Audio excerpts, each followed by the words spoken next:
이사야서 32장 8절 말씀입니다. 존귀한 자는 존귀한 일을 계획하나니 그는 항상 존귀한 일에 서리라. 한 번 더 읽겠습니다. 이사야서 32장 8절.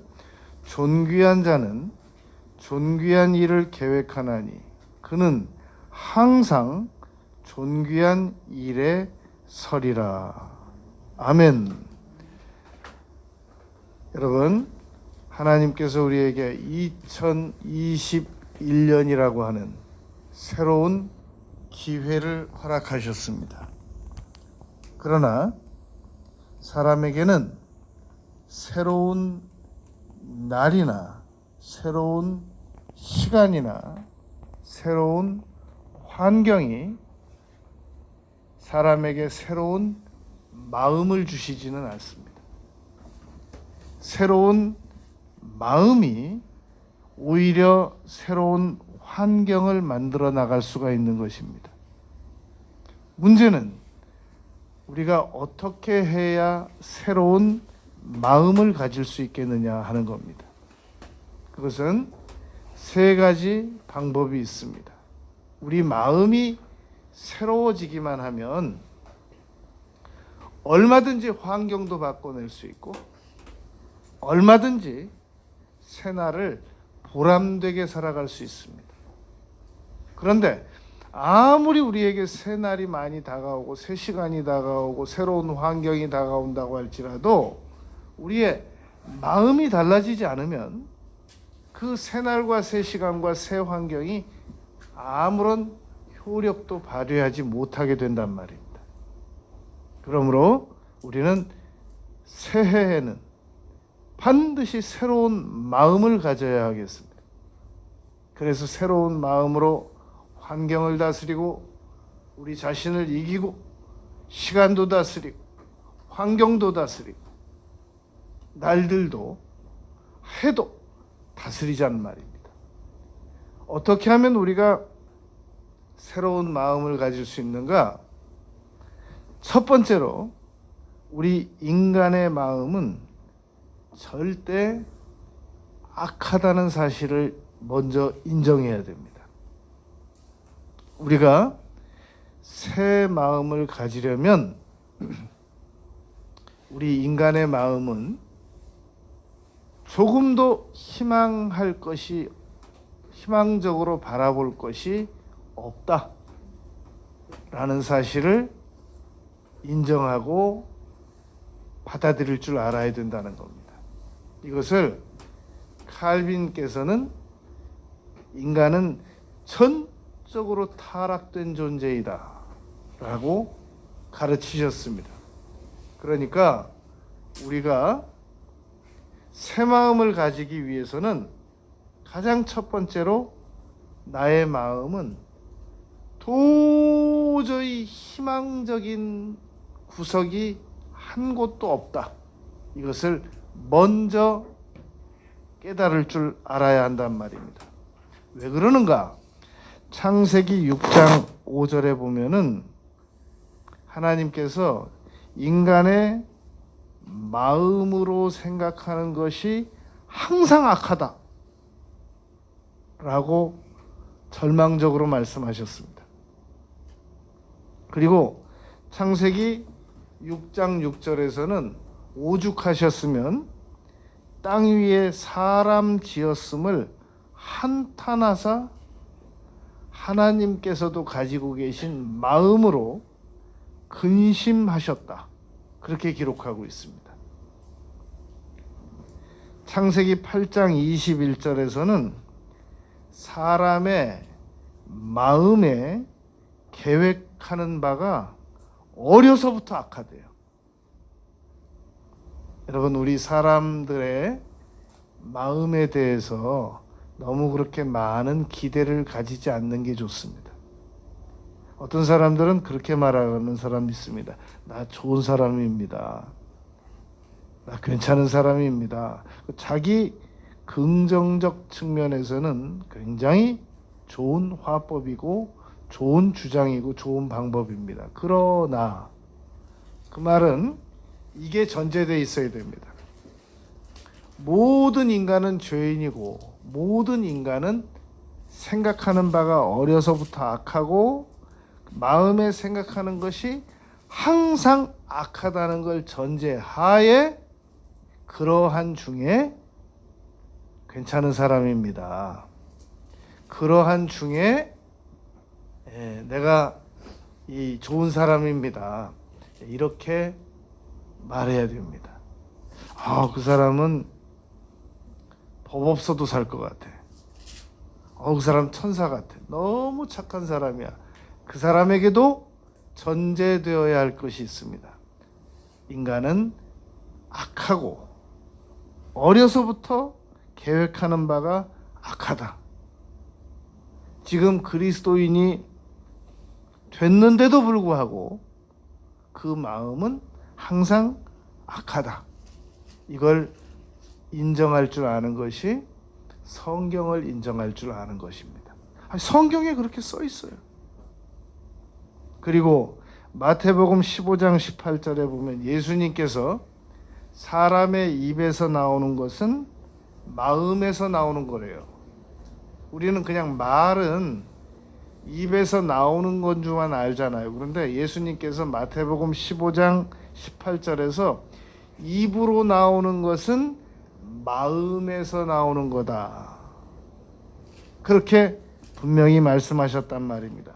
그리고 15장 19절 마음에서 나오는 것은 너무너무 더러운 것들이 많다. 생각들이. 그렇게 가르치셨습니다. 그런데 마태복음 18장 35절에서는 이렇게 기록되어 있습니다. 형제를 용서하지 아니하면 앞에 이렇게 써두셨어요. 마음으로부터 형제를 용서하지 아니하면. 그러니까 우리가 누군가를 용서하지 않는 것도 마음으로 안 하는 거란 말입니다. 그러니까 우리 마음이 얼마나 불순한 것들이 많이 들어가 있겠어요. 마태복음 15장 8절에 보면 이렇게 기록이 되어 있습니다. 너희가 입술로는 나를 공경하되 마음으로는 나를 공경하지 아니하도다. 마음은 내게서 멀도다. 아까는 마태복음 15장 18절에서는 입에서 나오는 것은 마음에서 나오는 것이라고 그랬는데 15장 18절에서는 10절을 뒤로 가보면 15장 8절에서는 입술로는 나를 공경하되 마음은 내게서 멀도다. 이런 걸 거짓말이라고 하는 거예요. 거짓말. 인간은 마음이 악한데 그것으로 끝나는 게 아니라 거기다 거짓말까지 할 줄 알아요. 인간은. 그래서 천국 가신 김수환 추기경님께서 하루는 기자가 물었단 말입니다. 추기경님은 외국어를 얼마나 여러 나라 말을 할 줄 아세요? 그랬더니 추기경님께서 그렇게 말했습니다. 거짓말까지 9개국어 할 줄 압니다. 그렇게 대답했단 말입니다. 그러니까 8개국어 하시고 거기다 거짓말까지 합해서 9개국어 할 줄 안다. 그렇게 말씀하시고 천국 가셨단 말입니다. 여러분, 우리 인간은 마음이 악해요. 어려서부터 악해요. 창세기 8장 21절. 항상 악해요. 창세기 6장 5절. 하나님께서 후회하시고 한탄하시고 근심할 만큼 해요. 그런데 거기다 거짓말까지 할 줄 알아요. 그러니 무슨 희망이 있겠어요, 우리가. 그런데 이런 상황에서 어떻게 새 마음을 가질 수 있냔 말입니다. 두 번째, 그런데도 불구하고 성령만 임하시게 되면 우리에게는 새 마음이 만들어진다라는 것입니다. 민수기 11장 25절에 보면은 모세에게 임한 영이 성령을 말하는 거예요. 70장로에게도 임했더니 그 70장로들이 예언했다. 민수기 11장 26절에 보면 엘닷과 메닷에게도 영이 임함으로 그들이 예언했다. 여호수아도 우리와 똑같은 죄인인데 민수기 27장 18절에 보면 여호수아는 그 안에 영이 머무는 자니. 여러분, 우리 그리스도인들은 성령이 머무는 자입니다. 우리 마음은 물론 절망적으로 더럽습니다. 거기다 거짓말까지 할 줄 압니다. 그럼에도 불구하고 우리 안에는 성령이 머무신단 말입니다. 그 성령은 요한복음 16장에 보면 영원토록 떠나지 않으신다고 그랬습니다. 예수님께서 그렇게 말씀하셨어요. 그리고 신명기 34장 9절에 보면 여호수아 그에게는 지혜의 영이 충만하니 그랬습니다. 여러분, 우리는 정말 절망적인 거 맞습니다. 그러나 우리 안에는 희망적인 성령이 거하고 계십니다. 이 사무엘상 10장 6절에 보면 이렇게 말씀하셨습니다. 내게는 여호와의 영이 크게 임하리니 변하여 새 사람이 되리라. 언제든지 우리가 변하여 새 사람이 되기만을 원한다면 성령만 임하시게 하면 되는 겁니다. 성령만 충만해지면 우리는 새 사람이 되는 겁니다. 우리 몸은 이전 육이고 이전 뼈고 이전 얼굴이고 이전 키고 그대로지만 성령만 우리 마음속에 오시면 우리는 변하여 새 사람이 될 수 있단 말입니다. 사무엘상 10장 10절에 보면 놀라운 일이 발생이 됐습니다. 하나님의 영이 사울에게 임함으로 그가 예언을 했다. 사울이 말도 못하게 하나님 속을 썩이던 사람이었거든요. 물론 이것은 일시적인 현상이었습니다. 그러나 원리는 똑같단 말입니다. 성령이 사울에게 임하니까 사울 같은 사람도 예언을 했다. 사무엘상 16장 14절에 보면 그러던 사울에게 여호와의 영이 떠나고 악한 영이 임하자 번뇌가 시작됐습니다. 여러분, 교회 다녀도 머리가 막 복잡하고 번뇌가 다 일어나고 그러면 그것은 성령이 떠나고 악한 영이 임한 겁니다. 그때는 빨리 회개하고 성령을 다시 충만하게 받고 소멸시킨 것을 회개하고 악한 영을 내어 쫓아야 됩니다. 성령은 우리에게 새 마음을 주십니다. 새 마음은 악한 마음을 몰아낼 수 있습니다. 악한 마음은 새 마음을 몰아낼 수 있습니다.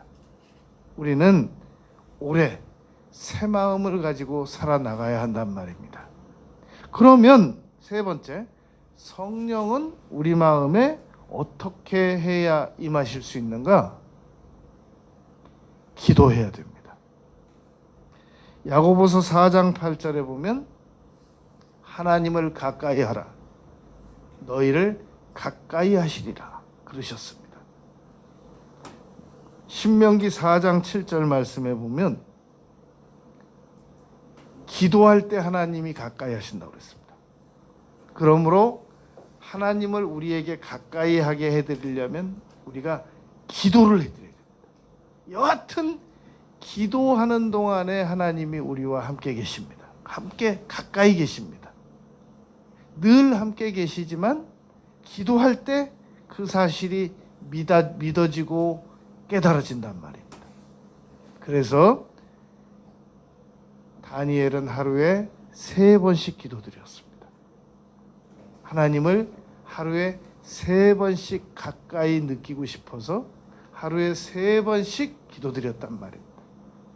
다윗은 시편 119편에 보면 하루에 7번씩 주를 찬양했다고 했습니다.